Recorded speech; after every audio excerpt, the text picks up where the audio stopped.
The Apple TV Plus drama series C takes place 6 centuries from now when everyone is blind. I'm Gold Derby contributing editor Riley Chow, here with C visual effects supervisor Adrian and visual effects producer Eve Fizzinoglia. I want to start by talking about the most present visual effect in the show, which is the eyes of pretty much every character being glazed over to convey their blindness. Now, many viewers actually assume that everyone is wearing contacts, but that was not the case. It was all effects. So how was that decision made to do it all in post-production instead of during filming? Eve?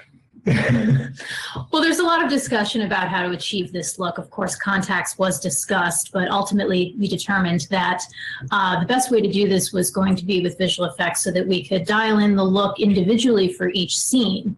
And so a lot of the early discussions of figuring out how much of a workload this was going to be involved looking at each other and how can I see your pupils right now from this distance? Okay, what about this distance? And trying to determine how many people we were going to be affecting at any given time.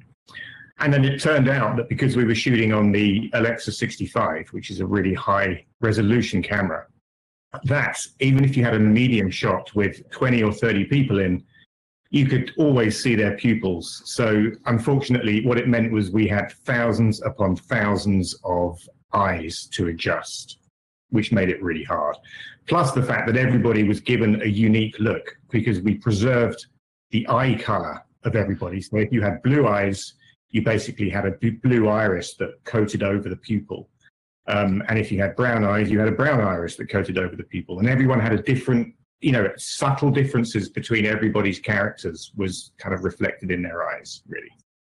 Each character had their own look. Yeah. So not being a visual effects artist, I know that when I'm using my camera phone, I can click red eye reduction or I can use the red eye tool in Photoshop. Is it anything like that, or is it the bane of your existence because it's every character in every shot? It's the second one. Yeah.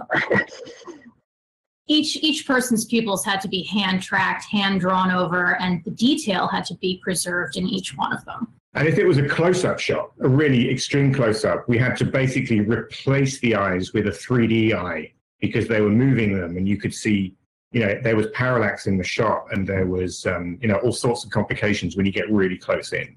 And each shot required multiple versions to achieve the look, so we poured over every single eyeball in the entire show, every shot. 8 episodes. Okay. Now, in 2019, 3 shows set or tied the record for having the highest per episode budget of a continuing series in television history, reportedly. Episodes of the final season of Game of Thrones, first seasons of The Morning Show and C reportedly cost $15 million on average. Now, those 2 other shows, they eat up millions with their cast alone. So I'm wondering how having this budget really manifested for you in your department. Like, what are things that were different for you from your past television experiences, maybe Eve or Adrian, where like this was really something else? Well, as with a lot of visual effects, you're always trying to fit what you need to do into a smaller box. So really, compared to those other shows, particularly Game of Thrones, our visual effects budget was a tiny, tiny fraction. And so there was a lot of creativity that needed to be involved in terms of how we were going to get this look achieved for a lot less than you might think. Yeah, I mean, we had to find very cost-effective ways of doing everything. And thankfully, I think one of the reasons why the show looks so epic is because of the photography. Yo Willems being the DP, he makes stuff look completely awesome. There's never enough money in visual effects, never. I mean, that's rule number 1 about visual effects. You never have enough money. So we were always, trying to make it look like a really polished, very epic big show, which it kind of was. But, we had the advantage of starting off at a really good place with the original photography.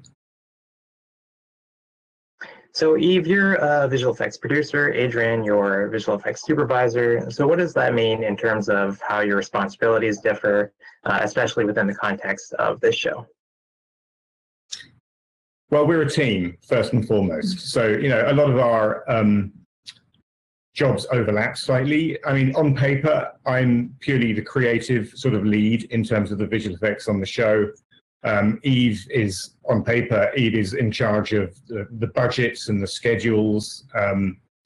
But really, I mean, we both have a lot of say in how things look. We're both constantly looking at shots together, deciding what it should be and how we get there. I do a lot of calls with the vendors being the people that actually do the work. And I give notes and I kind of, try and steer things down the correct path. Yeah, and the job of the visual effects producer is to manage all of the aspects involved in the workflow and to make sure that Adrian has the resources that he needs to get the best possible work out of the artists and to make sure that everybody has what they need to do their work. So you two were nominated at the Visual Effects Society Awards this year for the episode Godflame, which is the first episode of the show. I assume that this is also your Emmy submission. So why choose that one? And were there other episodes that you considered? Well, I think that one is, that one being the pilot. I think it has the most visual effects in, I think. And it sort of has the most sort of epic environments and landscapes that really sets the tone for the show. And it was also one of the episodes that was directed by Francis Lawrence, who's the sort of the most creative kind of senior director involved in the season. He's also an executive producer. One of the most exciting things about Seat is that it's a traveling show, so we see the characters going to all these different environments, and it's really exciting for us as visual effects people to get to do all these different looking things.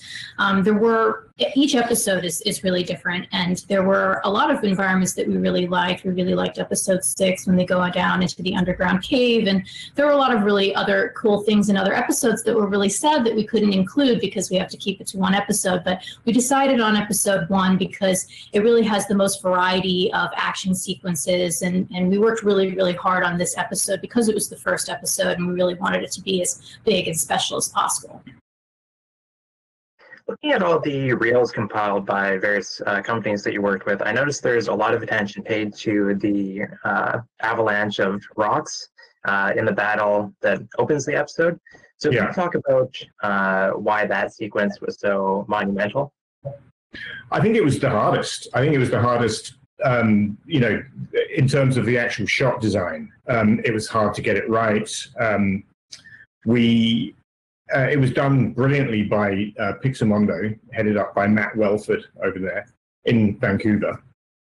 And I think that one of the reasons why that particular sequence has a lot of publicity is because of the scale of it. I mean, 80% of the frames are replaced with CGI, not just the boulders, but the trees and all the vegetation and soil, and some of the humans that get trampled by the boulders as they're falling down the hill. They're also digital. So I think that little sequence has probably the largest scope of work in that episode. So your nomination was in the supporting visual effects category at the VES Awards. Now, following the Emmys for a number of years, the Academy is always making exceptions, revising rules, playing by unwritten rules. But the baseline for submitting in supporting versus the main category is kind of 100 shots per episode.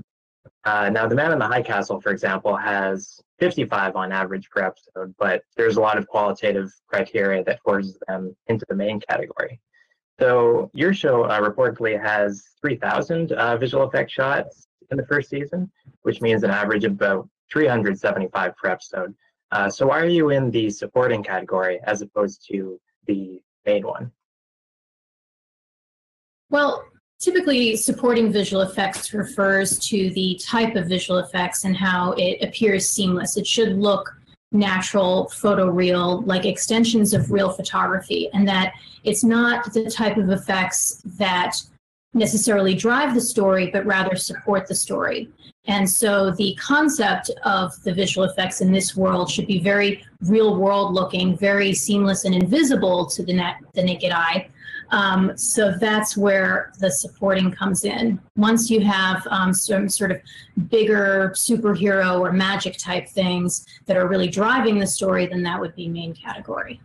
Yeah, I always think that what separates supporting visual effects from visual effects based show is this question: can the premise of the show, does the premise of the show rely on visual effects, or does the premise of the show fit into the sort of natural physical world without visual effects, if you know what I mean? And I think that the premise of C doesn't necessarily rely on visual effects. It's the visual effects are there to support the story rather than the visual effects are in themselves the story.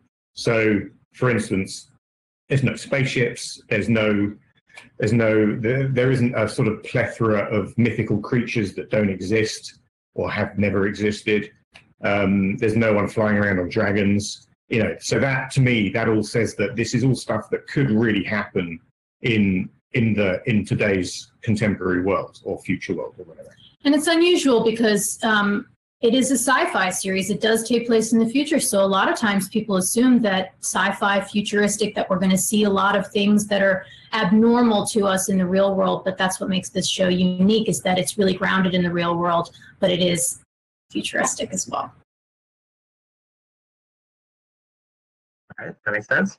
Now, in the second episode, Jason Momoa battles, I think it's the second one, where he battles a bear, which is quite reminiscent of the iconic sequence in The Revenant. So how did you differentiate your take on this? Well, I mean, we didn't have the budget for The Revenant, but that's the main thing. Number one.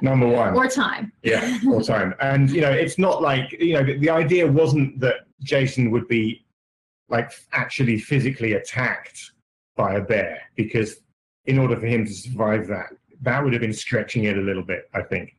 So, you know, the idea is that he was intimidated by a bear, and then it's, you know, spoiler alert, Jerla Morel that comes and shoots the arrow to kill the bear. So yeah, it was never going to be a CG bear in a bear attack. It was always going to be a live action bear, a bear called Tag, who lives in LA, who does lots of commercials. And you know, we got him up into the forests around Vancouver and shot that scene using a lot of green screen, a lot of rotoscoping, and you know, we shot a lot of simultaneous passes, multi-pass, to get it looked like Jason was fighting the bear. And we also used the bear's handler, Keith, to, you know, dress up as Jason and get in there with the bear and do some sort of play fighting that he does all the time. And we did some face replacement on Keith as well. Yeah, we did some face replacement on Keith. Yeah.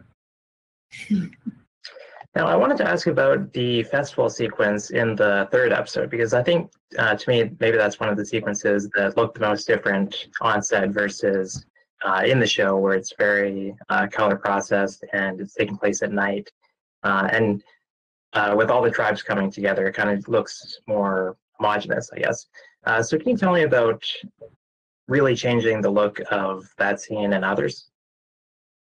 Sure. I mean, that was, as you just mentioned, that was a big sequence that underwent a process called day for night, where you shoot something in the daytime and then through color timing, you make it look like it's at night.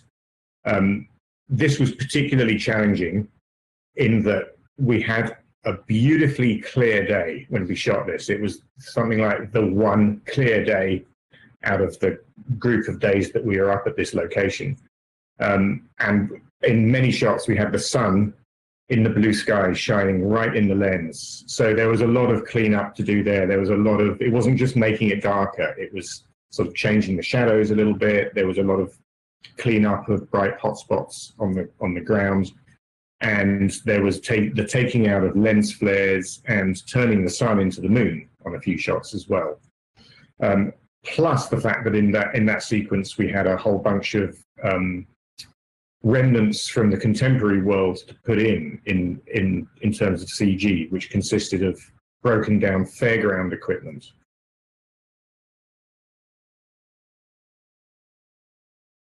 But yeah, it's a challenging sequence.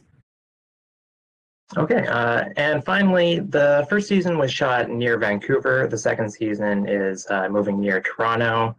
Why move, and what does that change for you? Do you answer that? Well, like we said, what is really unique about this show is that when they're traveling, every location is different. So I understand that in season 2, they are going to see a lot of different environments. And Adrian and I are working on something else right now, but we can't speak about that. So we don't really know what's happening in season 2. I'm sorry, we can't give you the scoop. All right, well, thanks very much. And we look forward to seeing whatever it is that you have coming up next.